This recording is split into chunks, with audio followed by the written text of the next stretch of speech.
Nous, les journalistes, toute l'année durant, on traverse prudemment. C'est à ça qu'on nous reconnaît sur les clous. Tous les jours, on fait gaffe à l'accident, alors on est prudent, pas vous? Mon œil regarde à droite, puis à gauche, et puis enfin, d'habitude... Mais là, désormais... Tenez, nous les journalistes, ça faisait presque 2 semaines qu'on était dans la poudreuse. Le froid, le gel, l'air de la Sibérie, qu'est-ce qu'on arrive? Salage et déneigeage sont les 2 mamelles du journalisme de confort. 0 risque. La météo à la une, 15 jours durant, c'était poilant. Et puis tout à coup, comme ça, sans nous prévenir... Comment ça, Sarkozy? Lui aussi, il est candidat? Mais on m'avait rien dit. Et la Boutin, elle dit rien. Alors ça y est, on est à la campagne, comme ça, tout d'un coup. Ça m'embouche un coin-coin. Un peu qu'on est dans la campagne, et même les 2 pieds dedans. Et il va falloir éviter de perdre des plumes. Pourtant, même une fois tous les 5 ans, paraît qu'il faut avoir un peu de courage. Et c'est sur moi que ça tombe. Courage donc. L'affiche impressionne, mais je ne me suis pas dégonflé. Je dénonce. C'est quoi cette carte postale? C'est quoi cette image de mer? D'où elle sort? On a trouvé. La voilà, l'image originale. Une photo rare de la mer en Grèce. Rare actuellement en tout cas, car la mer en Grèce ressemble plutôt à ça, et pas à l'image de notre candidat à président-capitaine. Dénoncer la situation grecque? Ah ça c'est fastoche. Le pays qui coule et 175 milliards de dollars bien planqués par les Grecs fortunés. Il y en a en Suisse, il y en a aussi. Voyez que je dénonce? Une photo rare de la mer grecque. On a enlevé les nuages, je le dis aussi. Puis un petit ferry là-bas au loin. Des fois que le président candidat à capitaine souhaiterait filer la métaphore sur, par exemple, le fait que jamais un capitaine n'abandonne le navire en pleine tempête, etc., etc. Non, jamais. Vous avez remarqué comme il regarde à droite, décomplexé sur son affiche? Mitterrand, lui, il jetait à gauche, mais alors un peu. Quant à Chirac... ah oui, j'allais oublier, c'était l'époque de la blague sur la fracture sociale. Et puis allons-y, dénonçons le slogan aussi, il sent le moisi. Tu m'étonnes, ça faisait 31 ans qu'il était dans un placard. Comme coup de jeune, copier Giscard, il y a mieux. Et allez, après un petit verre, je pourrais vous dire ce qui se murmure. Il y est allé à reculons, il n'avait pas envie. Quand on a roulé sur la terre entière, on meurt d'envie de retour dans le train, le nez au carreau, d'ouvrir la portière et d'embrasser tout comme du bon pain. Cela dit, quand un homme de droite arrive en marche arrière, tout à coup, tout est nouveau. Il fallait y penser. Tenir sa droite en marche arrière, c'est rester à gauche et c'est aussi, en somme, avoir son avenir derrière soi. Avenir derrière soi ou pas, on verra. Là, pour l'instant, on n'en est pas là. On en est à l'annonce de la candidature de notre président-candidat trompettiste. Et pour se déclarer, faut se faire remarquer. Et ça fait... Je suis candidat!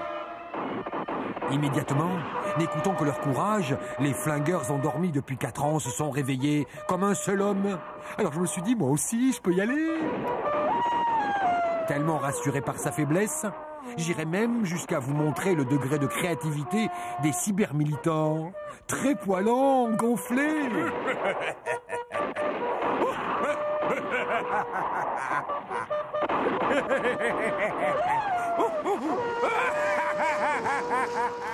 Mais il devait se présenter. Le gros des militants n'attendait que ça décolle enfin. Ça trépignait à l'UMP. Mais cet enthousiasme de saison ne pouvait durer éternellement, sans risquer de tomber. Donc, c'est désormais la fin du suspense qui n'en était pas un. Désormais, place à la certitude, à heure fixe. Le reste, débrouillez-vous. Oh, oh, oh, comment j'ai balancé. Oh, les collègues de bureau, ils vont être épatés. Quel courage, mon œil. Courage? Avons-nous perdu jusqu'au sens de ce mot? Lui, il a du courage. Il s'appelle Ali Farzat. journaliste caricaturiste syrien, il était un dessinateur corrosif. Il était. On lui a brisé les 2 mains. Ses crimes ? Sur papier A4. Comme la justice du côté du cœur et pas du côté des bombes de Assad. Son rire ne plaisait pas au bourreau. On lui avait dit d'arrêter de se moquer, d'arrêter de faire rire. On disait quoi déjà sur le courage au début ? Il n'y a pas de grand courage ni de petit courage. Il y a juste une idée inévitable ou pas du devoir de dire. Et pour nous, le devoir de transmettre, de diffuser ces images du quartier.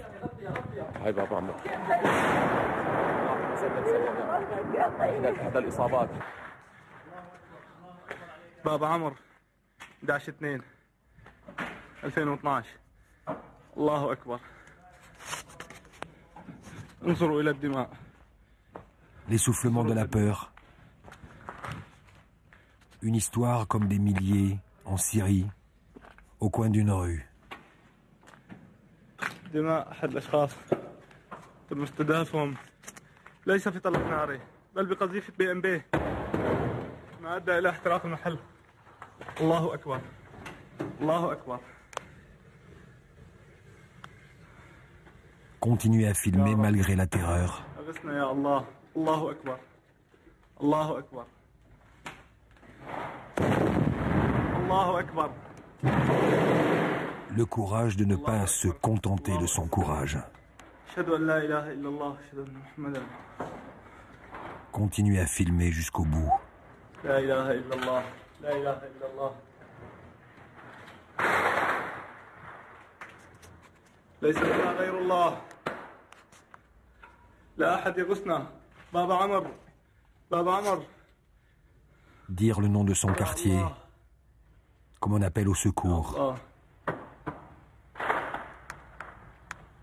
Continuez à filmer jusqu'au bout. Caméra infrarouge la nuit. Dans les cimetières de la ville, on enterre en cachette les morts du jour. Il est où le courage de ces hommes enterrant des enfants? Eux qui filment parce qu'ils ne peuvent plus crier.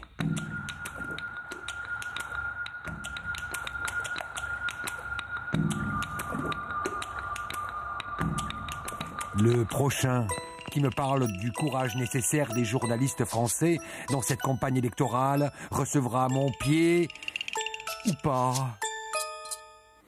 Nous sommes tous un peu grecs. Voilà une phrase que la population d'Athènes et de Salonique aimerait parfois entendre des autres populations européennes. Un peuple qui se sent humilié, perdu, qui forcément ne peut avoir qu'une confiance mesurée envers des politiques qui l'ont conduit là où il est et qui ne voit comme horizon que rigueur et plan d'austérité. Ce n'est même plus du rêve, de l'espoir qu'il recherche, mais une esquisse d'avenir.